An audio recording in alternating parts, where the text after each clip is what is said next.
Balita! With Tita Cora and Kapitana Sisa. We are number 106.7 Energy FM. Ang panggawag mong sabihin radyo, sabihin mo energy. Isang maganda. Hindi ako, kundi kayo. Ang araw, ngayong araw na ito, diba? Metro and Mega Manila. Ayan, ako po si Kapitana Sisa. Sa ngalo ng aking partner, si Tita Cora, bukas nandito na. O, diba? Nakakaloka. Ito na ang Baklita sa Boo! Hello po sa inyong lahat dyan. Kamusta sa mga nanonood via our digital platforms on Facebook, TikTok, and of course, sa ating YouTube channel, diba? Hello po sa inyong lahat. Energy FM 1067 ang ating mga social media accounts yan.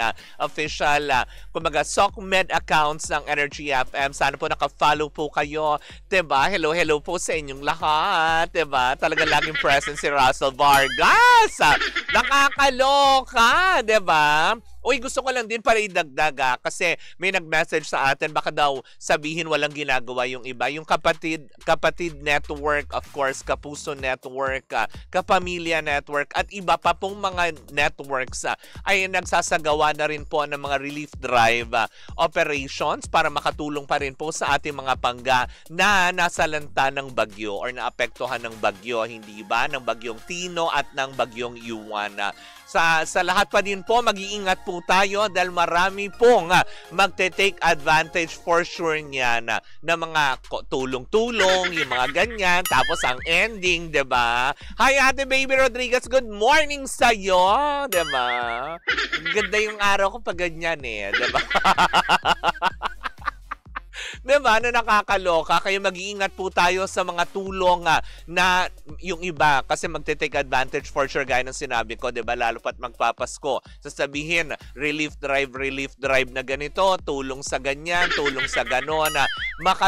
Maging sigurista kayo sa paghahatiran nyo ng mga tulong. Doon lang po tayo sa mga legit na mga foundations o di naman kaya ng mga network na pwedeng padalhan ng ating mga, alam mo yun, pwedeng maging posibleng tulong para sa ating mga kababayan. O, diba, na nakakaloka. Pero, kung wala ka naman din gagawin, this coming November 23, diba, inanyayahan po namin kayong lahat para sa Run for Life na hatid ng MX3 at ng Dimery Foundation Incorporated. Gagawin po ito sa SM Mall of Asia Arena Complex sa Pasay City this coming November 23, 2025. May 3K, 5K, 10K category yan. Kaya bitbitin na ang buong pamilya, mga kaibigan at magkakaopisina para makiisa sa Run for Life event. Ang lahat po ng proceeds ng Run for Life event na ito will go to Dimery Foundation para makatulong din, diba, to support their livelihood projects, educational, feeding at lifestyle change trainings din ay binibigay at talagang pinahahatid ng Dimery Foundation. Let's run together, not just for fitness, but for life and hope. Ganon yun, diba? Huwag ka magtatatawa, totoo yun, diba? Kaya nga naman, kung gusto nyo pa rin po magpa-register, ongoing pa rin po ang registration, diba? Visit MX3 Natural Supplement website or mx3.ph para kayo ay makapagparehistro at makasama namin kayong tumakbo on November 23 sa Run for Life na hatid ng MX3 at ng Dimery Foundation. Ganon! Diba? Nakakaloka. Naku, eto na nga kung anong bagyo at anong lamig ang ibinigay sa atin. Diba? Kuya Robert, ng bagyong Yuan at ng bagyong Tino. Diba? Ganito rin naman kainit ang pambabash ngayon kay Kiray Celis. Just Calard. Gusto lang naman sumaya ng tao na bash pa ng bonggang-bongga. Dahil nga sa ginawang prenup photo, diba, ni Kiray Celis at ng kanyang fiancé na si Stephen Estopia. 'Diba? Na ginawa nila ito sa bansang Japan na kung saan nga naman samut-sari ang natuwa dahil syempre kahit papaano, sino ba naman, walang babaeng may ayaw na ikasal, 'diba? Kumbaga, this is the big moment of their lives, 'diba? Na magkaroon ng prenup na ganito. Subalit sa gitna ng kasiyahan na kanilang nararamdaman ay tinuligsa ng ilang kababayan natin, lalo sa bansang Japan na naninirahan doon at nagtatrabaho. Ang ginawa kasing isang shot ng photo prenup nila na kung saan pumatong sa ibabaw ng vending machine itong si Kiray, na kung saan nga naman ito'y kinundina ng ilang mga kababayan natin na naninirahan sa bansang Japan.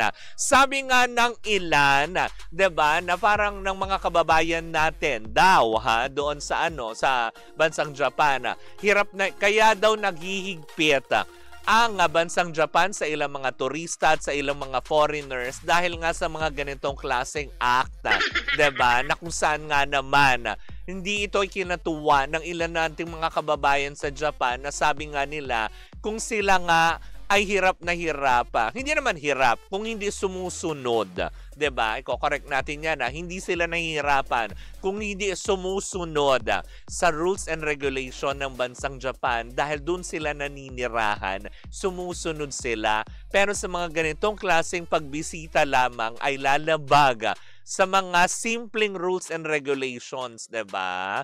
Ayon naman din sa ating chikang nakalap, 'di ba? Nakaabot na rin daw kay Kiray, 'di ba?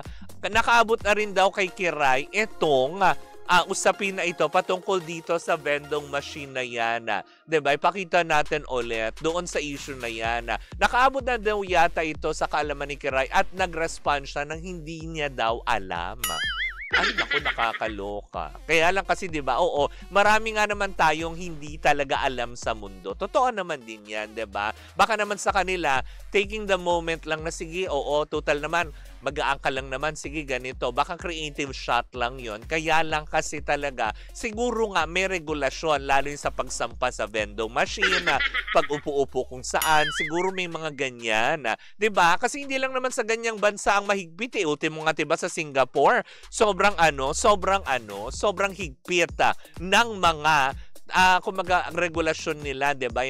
Yung mag-spit ka nga lang doon 'di ba? Yung dumura ka lang sa kalye, bawal na, magtapon ka lang ng balat ng candy. Sobrang bawal, 'di ba? So siguro may mga ganitong klaseng regulasyon na dapat kasi inalam muna. Dito naman kasi sa atin, 'di ba? Nasanay lang siguro kasi tayo talaga na bilang mga Pinoy na tipong, ay maganda ito pang Instagram, ay maganda ito sa ganito. Kaya hindi natin minsan nalalaman na, uy, bawal palang ganito, bawal ganyan. Kasi nga, nakasanayan na natin na, sige, let's take the moment. Pero hindi ko naman sinasabi na hindi nila inalaman, diba, nila Kiray at ng kanyang fiancé at ng kanyang team na nagpunta doon. Kaya nga lang, may ibang kapwa Pilipino din tayo na doon naninirahan na hindi natuwa. Kasi nga naman, hindi ba, ano na lang din sasabihin ulit ng katulad niya ng bansang Japan. Although, syempre, wini-welcome naman lahat ng tourist. Kaya lang, sa ganitong klaseng simpleng instruction na bawal nga sa mga ganyan, katulad yung pagtungtong sa ibabaw ng vending machine nila na alam naman ng ibang mga nakapunta na ng Japan, kasi ako hindi pa naman ako nakapunta doon, diba? Na kada corner may vending machine talaga na operational sa lahat ng mga, alam mo yon, mga naninirahan doon, sa mga, alam mo yon, para maging conveniente para sa kanila. Kasi nga naman siguro iniiwasan ding masira. Pero naniniwala naman din ako na talagang baka nga talaga na hindi rin alam ng team nila Kiray yun. 'Di ba? At syempre, since andoon na rin lang naman sila, na excite sila, 'di ba? Dala nga naman syempre, 'di ba? It's a prenup shoot. Hindi naman siguro sila tumambay doon na nakakaloka. Baka naman sandali lang yung pag-shoot na 'yon, 'di ba? Pero sabi pa rin ng ilan nating mga kababayan, kung bawal is bawal, hindi ba? Sabi ni Jerwin De Leon all the way from Singapore. Nakakaloka. Sisa, pwede yan i-bash kasi. Ayan binasa ko na, Ate Rosie Lopez. Sisa, pwede yan i-bash kasi sinabi niyang Ang tatanga. Hindi ka pa rin maka-move on na nakakaloka. Diba? Move on na din, Tin. Diba? Diba? Na nakakaloka. Pa-shoutout daw po kay Ate Sonia Ekman na nakatutok sa programa mo katabi niya radyo. Uy, maraming salamat, diba? Na nakakaloka. Bawal lang naman kasi yan sa mga talagang totoo naman din, hindi ba? Yung mga patanga-tanga, diba? Pero yun na nga, diba? Maaring wala naman din intensyon na masama sila kay Rai. Pero yun na nga, sabi nga talaga at nag-response na. At syempre, aalamin din natin ang tungkol dito. Baka naman maimbitahan natin dito si Kiray para magbigay din ng paliwanag at mabigyan din ng magandang klarifikasyon. Ito lalo sa ating mga kababayan dyan sa Japan na hindi nga daw natutuwa, diba? Na nakakaloka. Diba? Nakakaloka yun. Sino si Kiray? Kung pwede mag-sorry, pwede. Diba? Pwede naman siya mag-sorry. Diba? Nakakaloka. Mali ba naman natin, di antabayanan natin, 'di ba? Mali mo naman din mag-release ng official statement etong si Kiray at ang kanyang management, 'di ba? Kasi nga naman syempre, alam mo, aalamin din natin ang buong detalye nga sa ilan nating malalapit na kaibigan diyan sa GMA na nakakaloka. Pero anyways, bukas din naman ang ating programa para kay Kiray in case lang gusto niyang linawin ang usapin na ito. Kasi nga syempre, ang number one basher niya dyan for sure si Senyora. Iniintay lang natin yon, hindi ba? Sabi niya, siguro kung bawal nga, magre-react naman siguro yung Japanese authority. Kaso, kababayan lang natin yung mga nambabash, 'di ba? Na nakakaloka. Kadalasan naman kasi, 'di ba? Sa bagay, totoo naman din. May punto ka, Mario Palmera, 'di ba? Na tipong pag sinabing kasing kunwari talagang bawal. Oo nga naman, kasi 'di ba, all over the place may mga police, 'di ba? Maaring kung talagang bawal, pinababa sila or hindi. Kaya lang, yung iba lang natin siguro mga kababayan nga, yung mga nagre-react ng dapat inaalam muna kung ano muna ang punot dulo ng lahat, hindi ba? Ano yan, Athena? May pabate at nakakaloka, diba? Nakakaloka. Kay Easy, ayan, Easy Jersey Commonwealth, kay Coach Renan, Jess, and Bill. Ayan, ulitin natin ha. Kay Easy Jersey Commonwealth, Coach Renan, Jess, and Bill. Diba? Yes, hello po sa inyo. Maraming salamat sa pagtutok. O, diba? Nakakaloka. Dami nakikinig. Kala ko ba wala?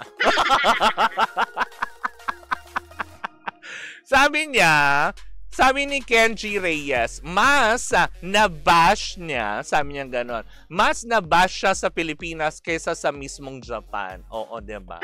Alam mo naman tayo dito, diba? Ang dami yung sinasabi. Oo. Dito lang naman sa atin ang laging may sinasabi, diba? Gutchokoy ganjongko. Diba? Na nakakaloka.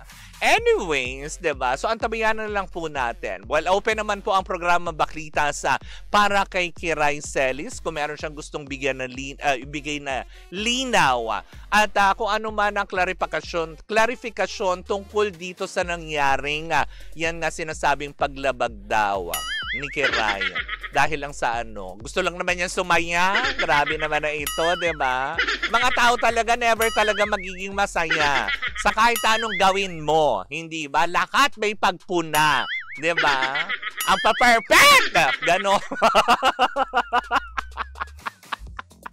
Anyways, mga bagaya po muna ang ating unang chikaw ng second hour ng programa Baklita sa ating pagbabalik.